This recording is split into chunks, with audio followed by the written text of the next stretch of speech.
Assalamualaikum warahmatullahi wabarakatuh. Saya Yosan Abela, NIM 1931109. Baiklah, di sini saya akan menjelaskan atau memaparkan materi mata kuliah saya, yaitu Matematika Ekonomi.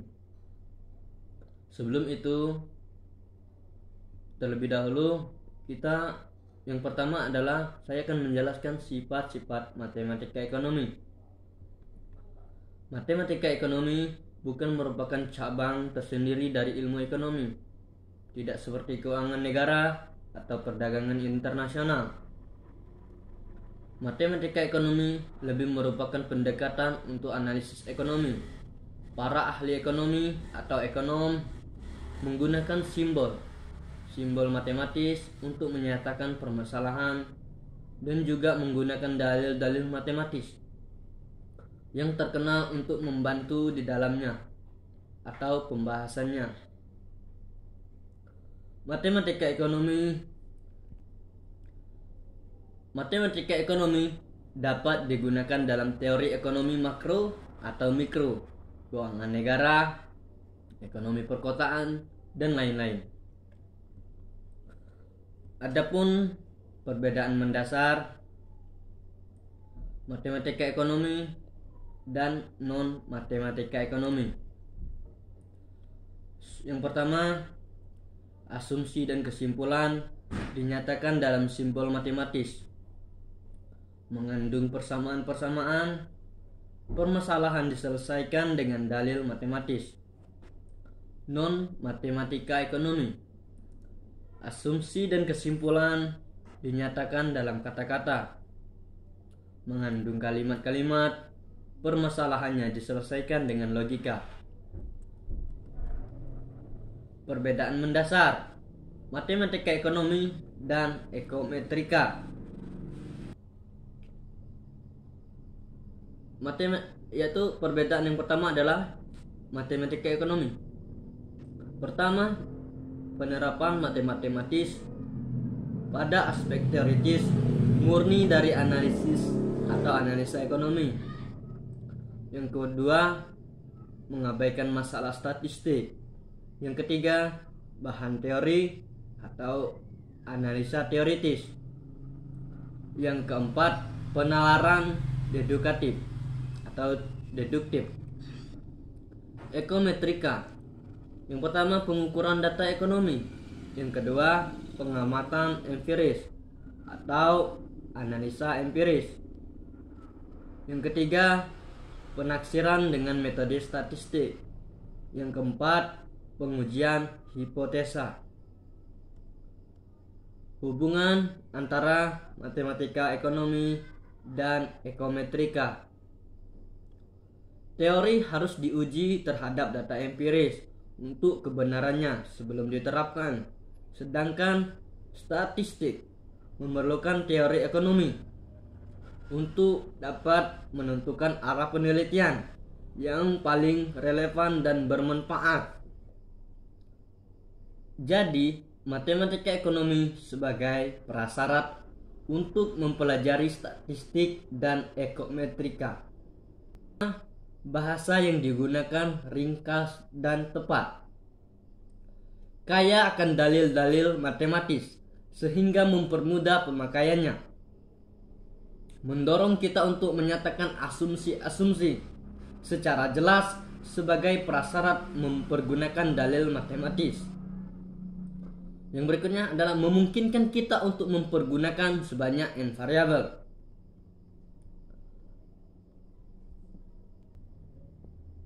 Berikutnya adalah model ekonomi.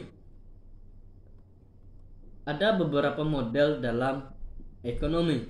Yang pertama, model ekonomi, penyederhanaan hubungan antara variabel-variabel ekonomi. Yang kedua, model ekonomi dapat berbentuk model matematika dan non-matematika. Apabila berbentuk model matematika, maka akan terdiri atas satu atau sekumpulan persamaan. Persamaan terdiri atas jumlah variabel konstanta, koefisien, dan atau parameter. variabel, konstanta, koefisien, dan parameter. Apa dari beberapa hal tersebut? Mari kita jelaskan secara satu persatu. Yang pertama adalah variabel. Adalah suatu yang nilainya yang dapat berubah dalam suatu masalah tertentu. Misalnya, harga atau price disimbolkan P. Jumlah yang diminta atau ditawarkan atau quantity disimbolkan Q. Biaya atau cost disimbolkan dengan C. Penerimaan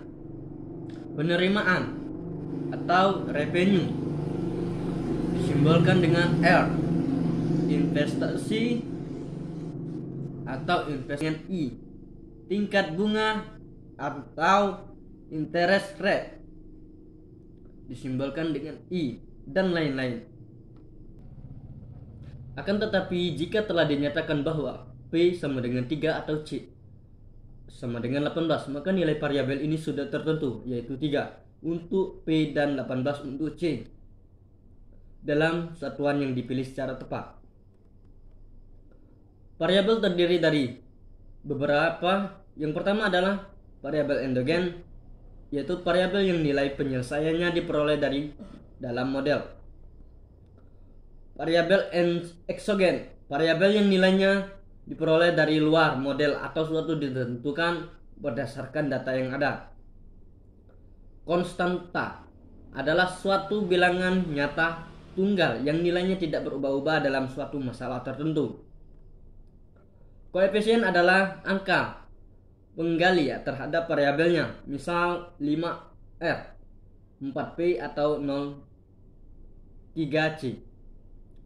Parameter adalah suatu nilai tertentu dalam suatu masalah tertentu dan mungkin akan menjadi nilai yang lain pada suatu masalah yang lainnya.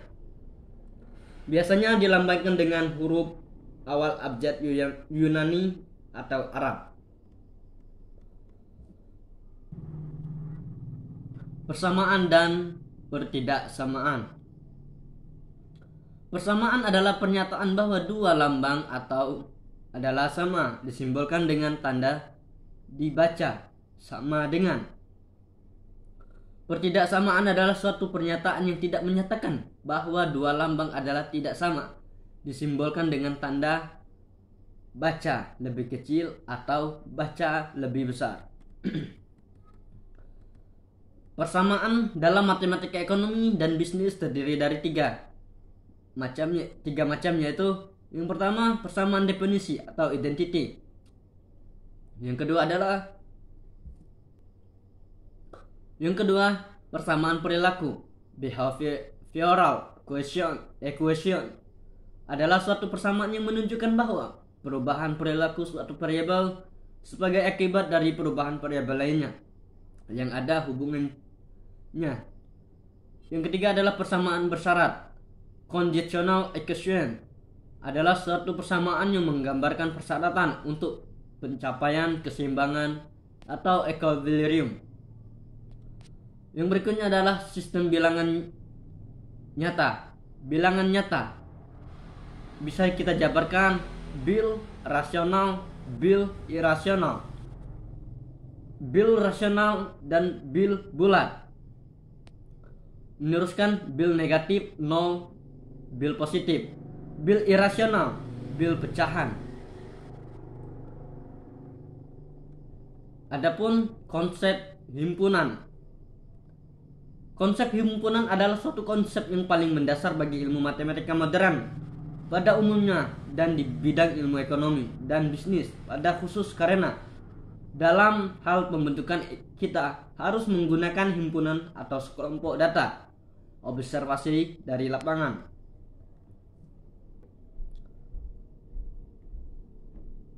Pengertian himpunan. Himpunan adalah kumpulan benda atau objek yang didefinisikan atau diterangkan dengan jelas. Yang dimaksud dengan diterangkan dengan jelas adalah benda atau objek jelas mana merupakan anggota, mana yang bukan anggota dari himpunan itu. Himpunan dilambangkan dengan huruf kapital, misalnya A, B, C, sampai Z. Dan objek-objek dari himpunan itu ditulis di antara dua kurung kurawal dan dipisahkan dengan tanda koma. Contoh, A adalah himpunan bilangan asli kurang dari 10. A dalam kurung 1, 2, 3, 4, 5, 6, 7, 8, 9. Baiklah, itulah penjelasan atau materi yang dapat saya sampaikan. Sekali lagi, saya Yosan Abela, NIM 1931109, Prodi Perbankan Syariah, menjelaskan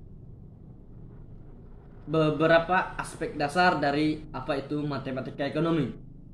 Demikian dari saya akhiri. Wassalamualaikum warahmatullahi wabarakatuh.